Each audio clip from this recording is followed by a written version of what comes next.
Gold buyers, మీ కష్టాల్లో నమ్మకమైన మీ ఆత్మీయ నేస్తం.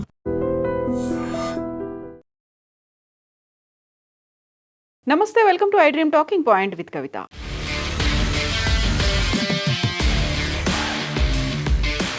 సుప్రీంకోర్టు ఈరోజు చారిత్రాత్మకమైనటువంటి తీర్పునిచ్చింది. అది స్వచ్ఛందంగా లైంగిక వృత్తి ఎంచుకున్నటువంటి సెక్స్ వర్కర్ల మీద మానవ అక్రమ రవాణా నిరోధంపై సుప్రీంకోర్టు మార్గదర్శకాలని విడుదల చేసింది. స్వచ్ఛంద లైంగిక వృత్తి, బలవంతపు అక్రమ రవాణా మధ్య స్పష్టమైన తేడాను గుర్తించాలని ఆదేశించింది. స్వచ్ఛందంగా వేశ్యగా మారడం నేరం కాదన్న సుప్రీంకోర్టు ఇష్టపూర్వకంగా సెక్స్ వర్క్ చేసే వయోజనులను వేధించవద్దని తెలిపింది. దేశంలో మానవ అక్రమ రవాణా అంటే హ్యూమన్ ట్రాఫికింగ్ను అరికట్టడంతో పాటు సెక్స్ వర్కర్ల హక్కులను కాపాడేందుకు సుప్రీంకోర్టు చారిత్రాత్మకమైనటువంటి మార్గదర్శకాలను జారీ చేసింది.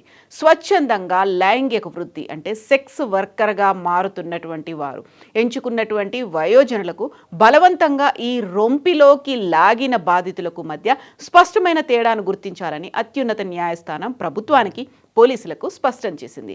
రాజ్యాంగంలోని ఆర్టికల్ 21 ప్రకారం దేశంలో ప్రతి ఒక్కరికి గౌరవంగా జీవించే హక్కు ఉందని, కేవలం లైంగిక వృత్తిలో ఉందనే ఏకైక కారణంతో ఏ తల్లి నుంచైనా ఆమె బిడ్డను బలవంతంగా వేరు చేయలేరని సుప్రీంకోర్టు తేల్చి చెప్పింది. సుప్రీంకోర్టు తన మార్గదర్శకాల్లో పోలీసు యంత్రాంగం, అధికారులు సెక్స్ వర్కర్లను గౌరవంగా పరిగణించాలని, వారి గోప్యతను కాపాడాలని స్పష్టం చేసింది. ఏ రకమైన రెస్క్యూ ఆపరేషన్లోనూ వారి గుర్తింపును బహిర్గతం చేయకూడదని, మీడియాకు లీక్ చేయకూడదని ఆదేశించింది. అలా చేస్తే ఆ చర్యలను మానవ హక్కుల ఉల్లంఘనగా పరిగణిస్తామని సుప్రీంకోర్టు హెచ్చరించింది. ఇతర పౌరులకు ఉన్నట్టుగానే సెక్స్ వర్కర్లకు కూడా చట్టపరమైన రక్షణ కల్పించాలని ఆదేశించింది సుప్రీంకోర్టు.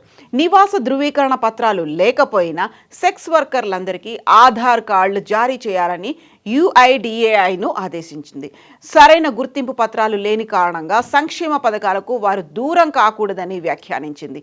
బలవంతపు మానవ అక్రమ రవాణా, హ్యూమన్ ట్రాఫికింగ్కు పాల్పడుతున్నటువంటి నేర ముఠాలను టార్గెట్ చేయాలని పోలీస్ శాఖకు సూచించింది. తన వ్యక్తిగత కారణాలతో సొంతంగా ఇష్టంతో సెక్స్ వర్క్ నిర్వహించే వయోజనులపై అనవసరంగా దాడులు చేయడం, వారిని వేధించడం లేకపోతే క్రిమినల్ కేసులు పెట్టడం చట్ట విరుద్ధమని సుప్రీంకోర్టు పోలీసులను ఆదేశించింది. రెస్క్యూ ఆపరేషన్ లేకపోతే దాడులు నిర్వహించే సమయంలో సెక్స్ వర్కర్ల ఫోటోలు, వీడియోలు ప్రసారం చేయడం లేకుంటే వారి గుర్తింపును వెల్లడించడంపై తీవ్రమైనటువంటి నేరమని మీడియాకు కూడా హెచ్చరికలు జారీ చేసింది.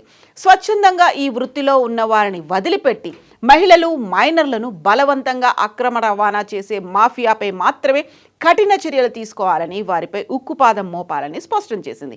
ఈ మార్గదర్శకాలు దేశవ్యాప్తంగా అమలు చేయాలని రాష్ట్ర ప్రభుత్వాలు, పోలీస్ శాఖలకు సూచించింది. ఇది సెక్స్ వర్కర్ల సమస్యలను మానవీయ కోణంలో పరిష్కరించడంలో ఒక ముఖ్యమైన అడుగుగా భావిస్తున్నారు. సెక్స్ వర్క్కి సంబంధించి సుప్రీంకోర్టు వెలువరించినటువంటి ఈ మార్గదర్శకాల మీద మీరేమనుకుంటున్నారో కామెంట్స్ రూపంలో తెలియజేయండి.